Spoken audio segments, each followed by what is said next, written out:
Okay, hey, welcome back to another Black City Coffee vlog. Like I said, we're gonna be cupping these guys solely, making it a dark cupping today because you can't be cupping light roasted coffees along with dark roasted coffees and mess up your whole palate, okay? I wanna give proper time. I haven't even opened this one yet, Jewel from Mosaic Coffee. So let's do that. I'm still figuring out, I got a lot of stuff to tell you guys, so I'm still figuring out that profile with for Tiger Mountain. You know, in the end, when I was doing my further testings, I was cupping it. I was like, okay, all right, you know, it's becoming more average as I keep, you know, thinking about it and cupping it again and not being so high on like, I don't know, like initial, like to me, I get too hyped up, I think, on the initial one. I'm thinking maybe, you know, maybe seeing it with rose-colored glasses instead of really, really scrutinizing my own coffee. And I think it's time to bring that back again, as one should, you know. But anyway, so upon further testing, I was like in the cup when I was cupping it. You know, it's an immersion sort of brew, right? You're not filtering anything. So I was getting the body that I liked with that coffee. And when I went to go brew it and do like a pour over, or even an AeroPress, it's like a semi-immersion brew, I was lacking the body a lot to where it really made that cup unbalanced for me and really unpleasant. You know, I tried to drink it in the morning and I tried to like, do I like this coffee, you know? And the answer was no. So back to the drawing board, and we'll get to that in a little bit. But I want to focus on Mosaic Coffee and even throw my own dark roast coffee in here because I just want to test it. Like I'm not a great dark coffee roaster. Like I said, you know, I'm not really a dark coffee drinker.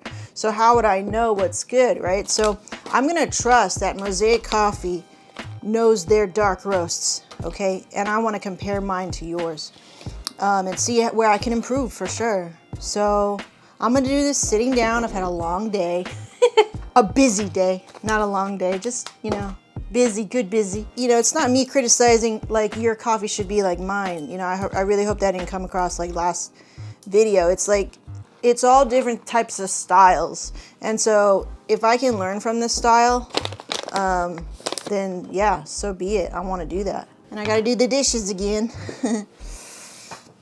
Whoop. All right.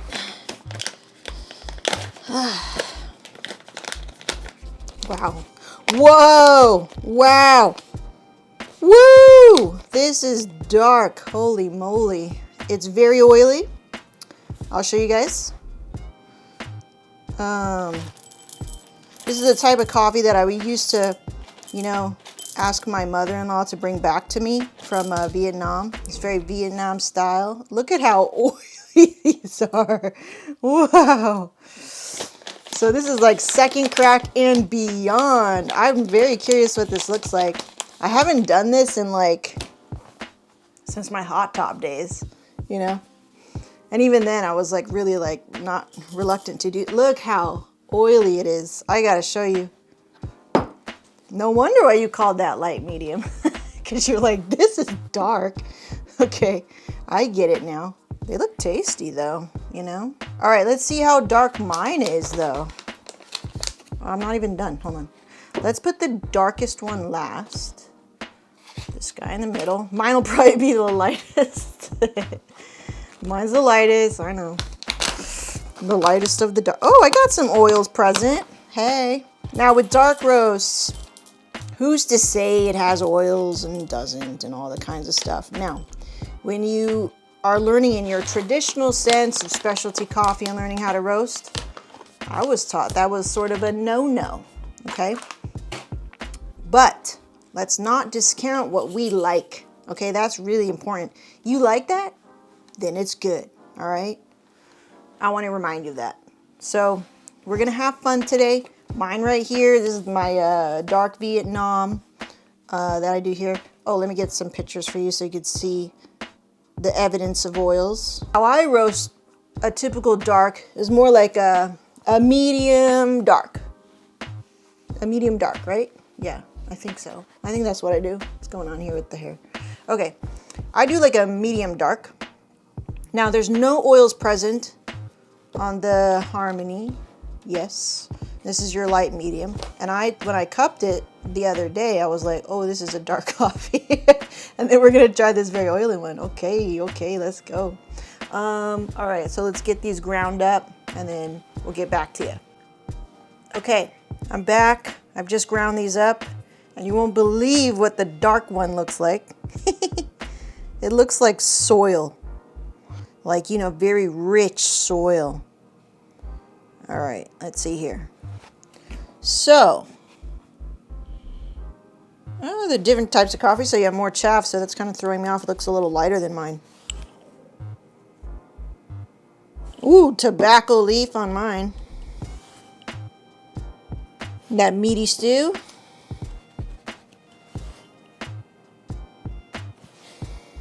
This is earth.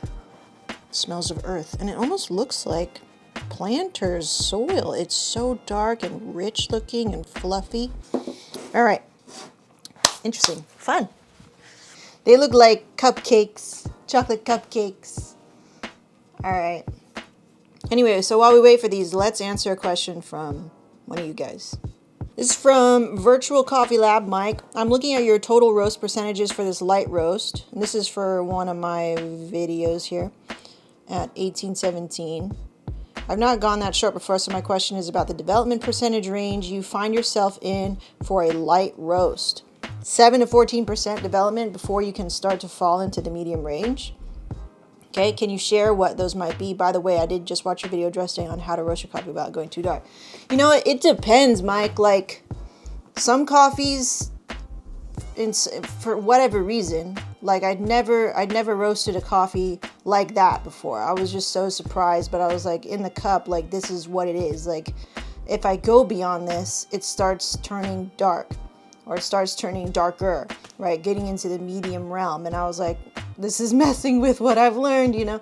It was kind of like throwing me off, but I had to just kind of trust what I was tasting. And so with that particular coffee, it made sense to do that. So I don't take that typical standard into every coffee that I approach. I might if I approach a different coffee with a similar process. So for example, I might approach it like I might develop it very, very short like that, or drop it very short like that at 7%.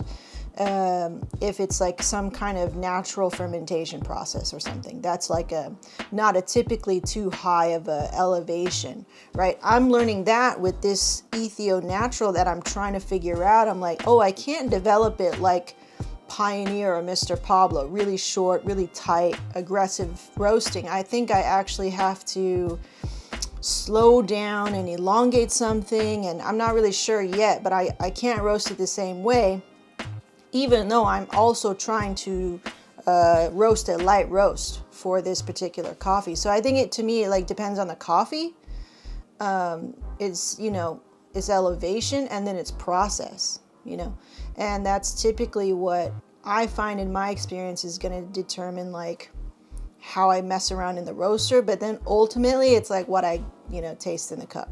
Ultimately, that's the bottom line. The bottom line, the cup tells me I need to, for my standard or my style, which is not to be shared with everybody, I need to drop at that percentage to retain this sort of nuance in the cup that I'm after, if that makes sense. Okay. 11 seconds. Cool.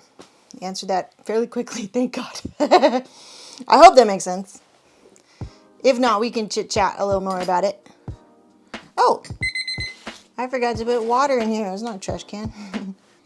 You get a lot more floaties with the dark roast. Look at that one. Oh my gosh. Wow. These are crazy colors. All right, we're similar here. I'm a little darker than you. Makes sense because you call that light medium. Okay, Mike, you had another question while we wait for these to cool down. As far as drop temperatures go, can you share your temperature range as it relates to the way the bean looks? For example, do you see wrinkling on the bean for a lighter range? Yes. But when you move into the medium range, do the beans begin to swell and smooth out? Yes. I'm curious of what you've experienced. I'm also really interested to hear your connection with development and drop temp. Yeah, drop temp. So for light roasts, 380 at least, I think, is a safe bet. Again, still depending on coffee, like depending on the coffee, and then depending on what you like, you know, we can go really, really light. I'm not trying to be Onyx here, and I'm not trying to pick on Onyx, but sometimes,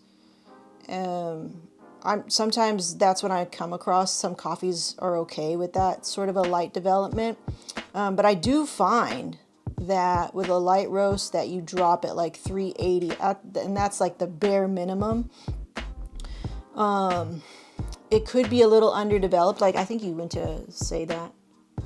But sometimes I feel like because not every bean is shaped exactly the same way, some will develop more than others, and in a natural kind of way, they all kind of like, they won't all roast exactly the same, right? So perhaps some of those underdeveloped ones, maybe the bigger ones, are balanced out by the more developed ones that are smaller, if that makes any sense. And it's not like they were sorted so drastically to where the beans aren't all like, you know, sorted well. But they're not all exactly the same. So in that case, depending on the coffee, 380 degrees, crinkly, wrinkly, maybe a really light color, maybe in a look of underdevelopment, that would be the bare minimum. And I'm really coming across a lot of good examples where that's maybe too underdeveloped, where I lose a lot of body. Maybe I do get a lot of nuance. Maybe I do start, maybe that is like a Onyx style roast, light roast where it's very tea-like. And you can do that, you know, and keep a lot of really delicate, nuanced, bright cup for that particular coffee. And then it all really comes down to style. It's like, well, me personally, and what I like to offer, I always want body in the cup. I don't like to feel like I'm drinking tea, even though you could easily do that with any coffee, right? As long as you sort of like, in a way, underdevelop it or roast it pretty light. So I think that at a minimum 380, 385, 387 at the most. And then after that, I feel like, and again, depending on each coffee, I feel like it starts to go into the medium territory. Just with this, you know, recent experience with these natural coffees that I have here, that I like to drop them pretty early, you know. All right, we're at 7 minutes. Let's give mine a whirl. Mine's first. It's like an apricot, a tobacco, a very bitter dark chocolate, and finish sweet with a burnt caramel. That's mine. That's Vietnam. It's very old. Harvested maybe 2019. Still had a bag here, just sitting around. All right. Harmony once again. It's called Harmony, right? Yeah. Ethiopia.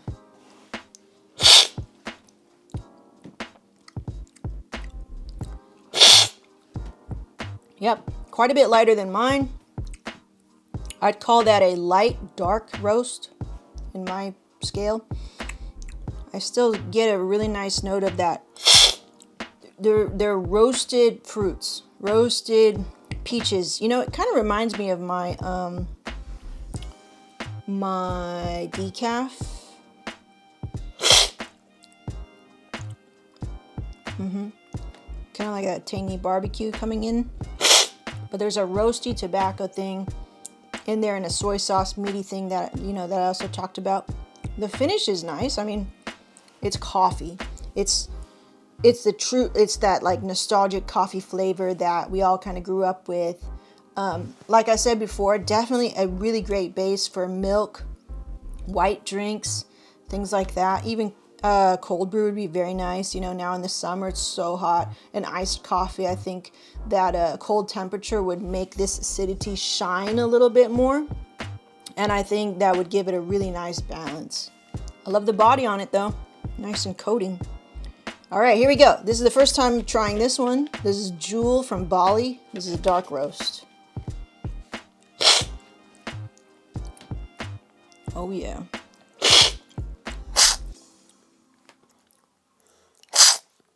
It's a very dark chocolate cake, buried and cooked and maybe baked it in the earth. I just feel that my mouth is a chocolate lava mud cake. You know, that's like what it is. Plus a little like, I was also outside with my uncles from the Philippines who smoke all day. Yeah, that's what that is right there. Whoa. And you know, it's great that I get to cup it alongside with other like darker roasts, because then my palate is more, not so shocked in between, right? Like, so we talked about last video is like, I was cupping very light coffees and then throw this like darker coffee out there. I was like, whoa, you know, then it, now because I was attuned to tasting lighter stuff, I tasted this and it tasted way darker than maybe you, maybe that I should be experiencing it, right? So if I put it on a table with things to compare it to that are darker and maybe not so dark, it's a really good now appropriate cupping table for tasting this type of coffee. And it's now a lot more interesting, and I'm finding a little bit more nuance in being able to taste through just roastiness, you know, and that's my own fault as like a cupper. You know, I'm just, limited by my own experience and not being the best cupper in the world, but I could do this on my own cupping table to help myself out, you know. All my relatives, they are gonna love this coffee. They're gonna love it because in Guam or in the Philippines it's hot, and they're gonna have this coffee and they're gonna pour milk into it, or they're gonna pop it in the fridge, and it's gonna taste like such coffee cake. You know, it's like the coffee that I grew up with and put lots of cream and sugar in it. It's like coffee crack. So I could see that being a real knockout with people who like that flavor, you know, that like intense, very, very dark coffee flavor. And I think it's awesome, you know. I mean, there's definitely people who love this. It's not my regular go-to, right? Obviously, you guys already know that from the channel. I drink a lot of light roasts and stuff.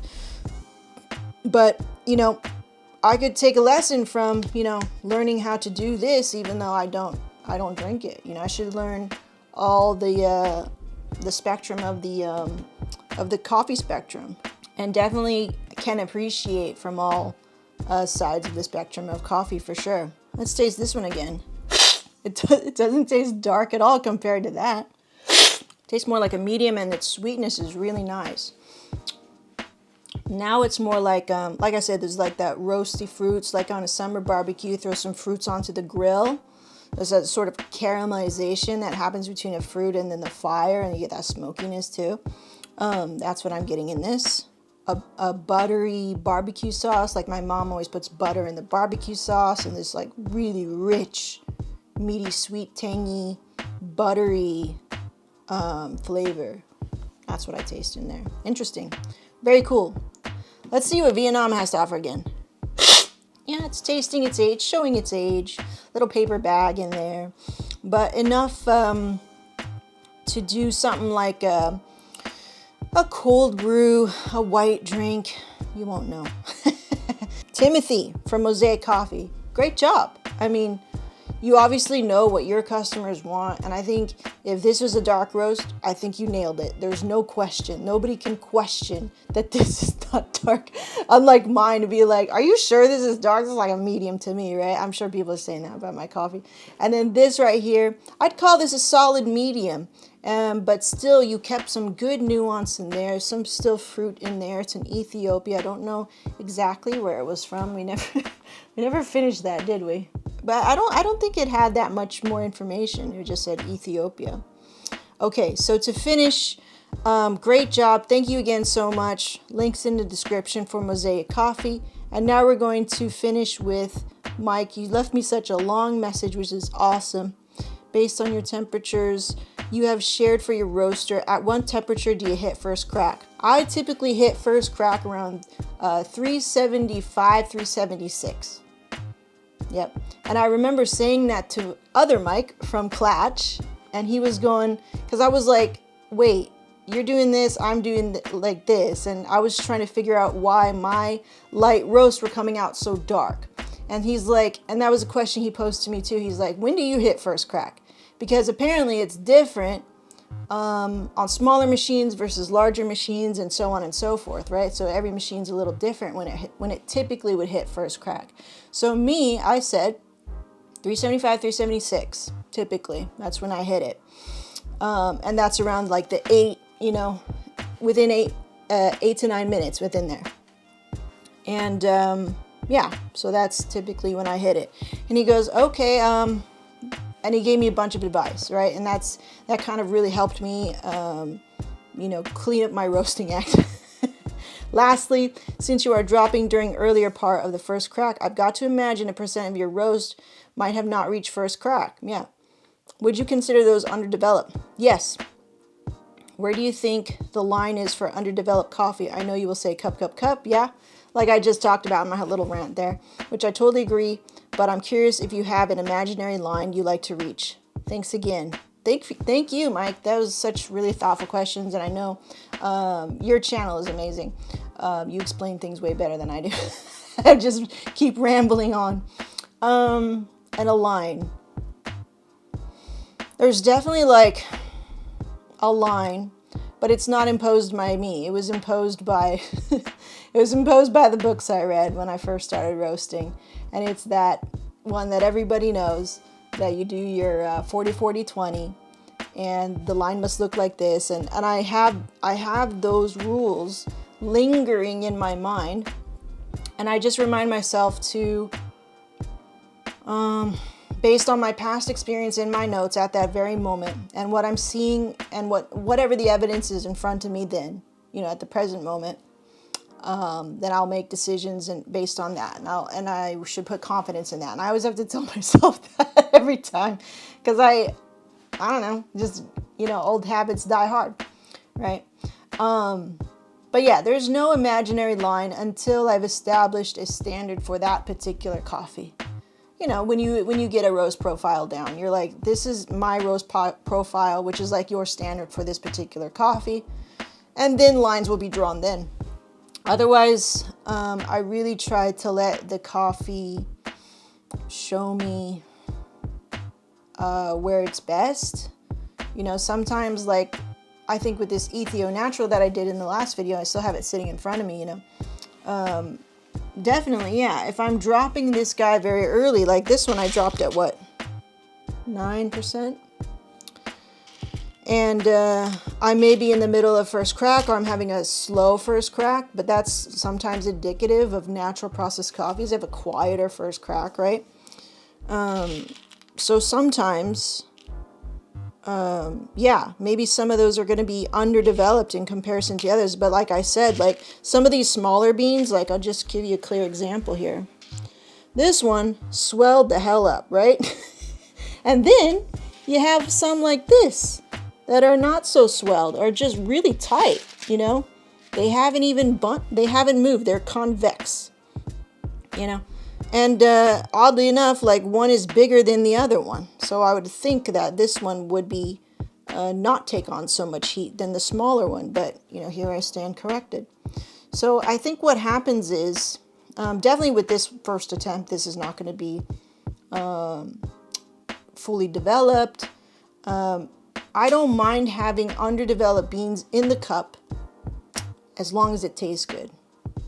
Right, so I know I've said kind of before, like I'm looking for fully developed coffee, and it's hard because when you start saying words like that, you're like, well, every single one, every single one gonna be perfectly developed. Well, that doesn't always mean the best tasting cup. That could mean boring,